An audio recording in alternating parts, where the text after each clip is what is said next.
Welcome to A to Z GS centre. আমাদের A to Z GS সেন্টারের আজকের আলোচনার বিষয়বস্তু হচ্ছে মধ্য এশিয়া এবং মধ্য এশিয়ার একটি গুরুত্বপূর্ণ দেশ হচ্ছে কাজাকিস্তান। আর সেই কাজাকিস্তান সম্পর্কে আজকে আমরা বিস্তারিত আলোচনা করব। আমরা এখানে পৃথিবীর মানচিত্র দেখতে পাচ্ছি, আর এই পৃথিবীর মানচিত্রের এক প্রান্তে রয়েছে এশিয়া মহাদেশ।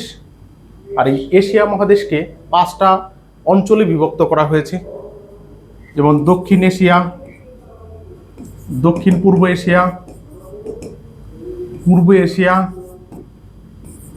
মধ্য এশিয়া এবং পশ্চিম এশিয়া। এই হচ্ছে এশিয়া মহাদেশের 5টা আঞ্চলিক বিভাগ। যেমন দক্ষিণ এশিয়ায় যে দেশগুলো রয়েছে ভারত, পাকিস্তান, আফগানিস্তান, বাংলাদেশ, নেপাল, ভুটান, শ্রীলঙ্কা এবং মালদ্বীপ। দক্ষিণ পূর্ব এশিয়ায় যে দেশগুলো রয়েছে যেমন Myanmar, Thailand, Laos, Cambodia, Vietnam, Brunei, Malaysia, Indonesia, Singapore, Philippines এবং পূর্ব তিমুর লেস্ট। পূর্ব এশিয়াতে যে দেশগুলো রয়েছে যেমন চীন, জাপান, উত্তর কোরিয়া, দক্ষিণ কোরিয়া, তাইওয়ান এবং মঙ্গোলিয়া। আর এই 3টে যে আঞ্চলিক বিভাগ এশিয়া মহাদেশের, সেই 3টে বিভাগ সম্পর্কে ইতিমধ্যে আমাদের আলোচনা হয়ে গেছে। অর্থাৎ এই 3টে বিভাগে যে দেশগুলো রয়েছে তাদের প্রত্যেকটি দেশের ভৌগোলিক এবং ঐতিহাসিক যে গুরুত্ব রয়েছে সে সম্পর্কে আমরা আলোচনা করেছি। তাহলে আজকে আমরা যে বিষয় নিয়ে আলোচনা করব সেটা হচ্ছে মধ্য এশিয়া। আর মধ্য এশিয়ায় 5টা দেশ রয়েছে, আর এই 5টা দেশ মনে রাখার একটি ট্রিক্স রয়েছে। এই ট্রিক্সের মাধ্যমে আমরা 5টা দেশকে সহজেই মনে রাখতে পারবো। তাহলে কি আছে সেই ট্রিক্স? KKTTU। যেমন প্রথম K for Kazakhstan, Kyrgyzstan, Tajikistan, Turkmenistan, Uzbekistan.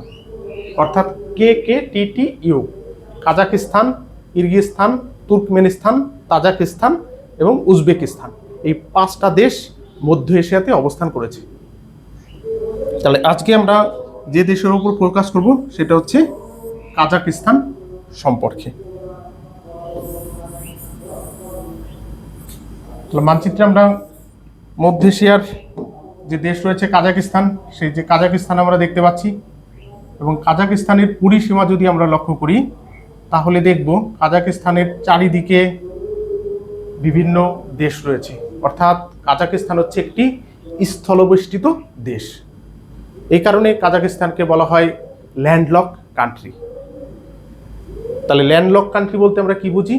যে দেশের সীমানা কোনো সমুদ্রের সঙ্গে স্পর্শ করেনি এবং পুরো সীমান্ত বিভিন্ন দেশ দ্বারা বা স্থলভাগ দ্বারা আবৃত রয়েছে, সেই দেশকে বলা হচ্ছে ল্যান্ডলক কান্ট্রি।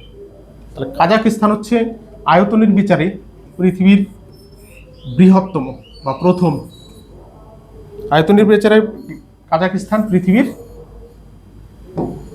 বৃহত্তম ল্যান্ডলক কান্ট্রি। তাহলে আমরা এখানে কি পেয়েছি? কাজাকিস্তান হচ্ছে একটি ল্যান্ডলক কান্ট্রি এবং আয়তনের বিচারে পৃথিবীর বৃহত্তম ল্যান্ডলক কান্ট্রি হচ্ছে কাজাকিস্তান।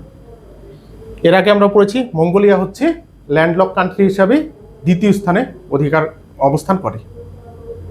তাহলে ল্যান্ডলক কান্ট্রি কাজাকিস্তান সম্পর্কে আজকে আমরা বিশদে আলোচনা করব।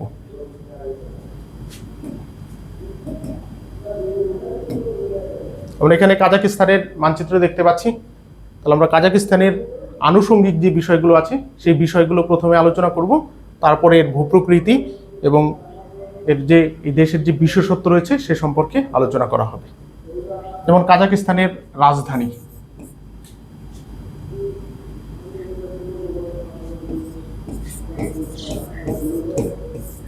কাজাকিস্তানের রাজধানীর নাম হচ্ছে আস্তানা।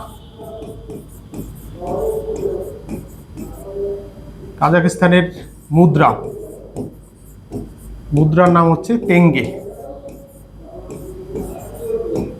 তাহলে কাজাকিস্তানের রাজধানী আস্তানা, ম্যাপের এই স্থানে অবস্থান করেছে। মুদ্রা হচ্ছে তেঙ্গে আর ভাষা হচ্ছে কাজাক ভাষা। অর্থাৎ কাজাক হচ্ছে কাজাকিস্তানের অফিসিয়াল ল্যাঙ্গুয়েজ। এছাড়া রুশ ভাষাও এখানে ব্যাপকভাবে প্রচলিত রয়েছে।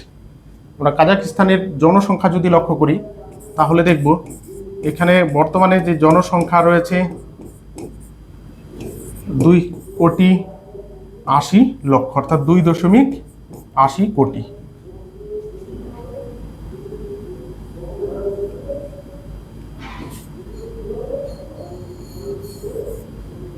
তাহলে কাজাকিস্তানের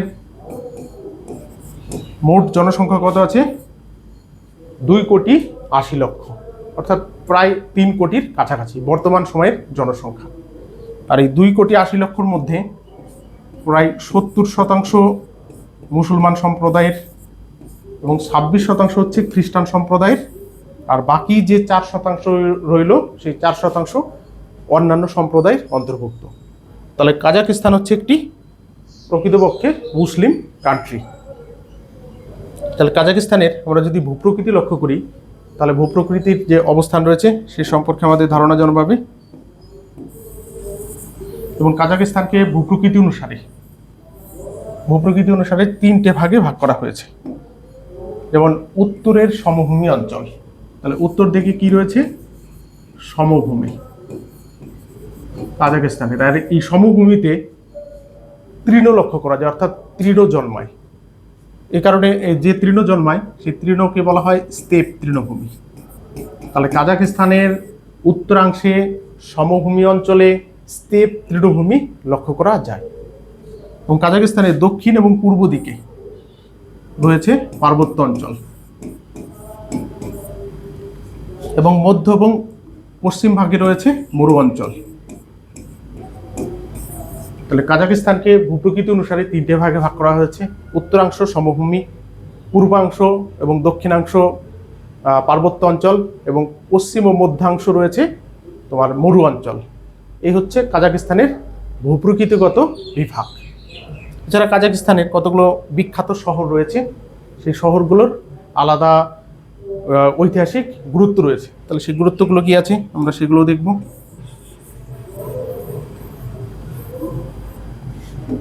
যেমন কাজাকিস্তানের একটি বিখ্যাত শহর হচ্ছে বেকানুর। কি আছে? বেকানুর। তাহলে বেকানুর শহরের গুরুত্ব কি আছে?